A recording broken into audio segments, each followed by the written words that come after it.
국회는 이번 주에 김명수 대법원장 후보자에 대한 임명동의안 처리를 집중적으로 논의할 예정입니다. 대통령의 호소에도 여야 입장 차이가 여전해서 김명수 후보자 임명동의안 처리는 여전히 불투명한 상태입니다. 조태현 기자입니다. 문재인 대통령의 호소에 이어 더불어민주당은 김명수 후보자의 임명동의안 처리를 거듭 촉구했습니다.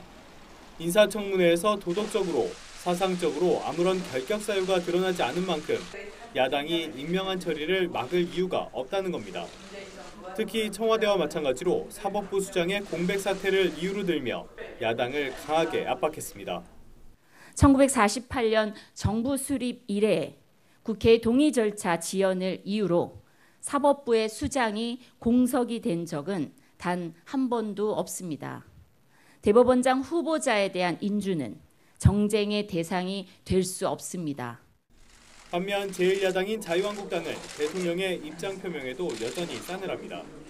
좌편향 인사가 대법원장이 되면 사법부의 중립성이 크게 침해될 수 있고 정권의 이해관계에 따라 대법원장을 임명할 수 없다며 물러서지 않았습니다.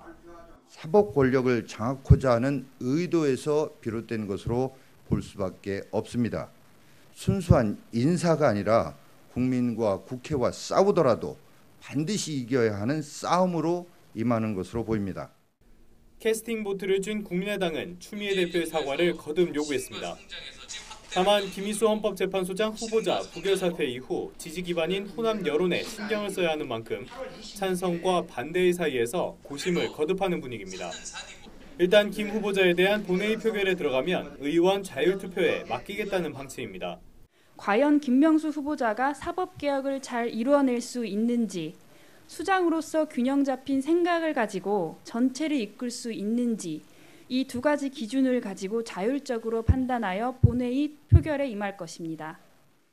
그러나 민주당 추미애 대표의 골목대장 발언을 두고 감정 다툼까지 벌인 만큼 국민의당에서 무더기 반대표가 나올 가능성도 배제할 수 없습니다.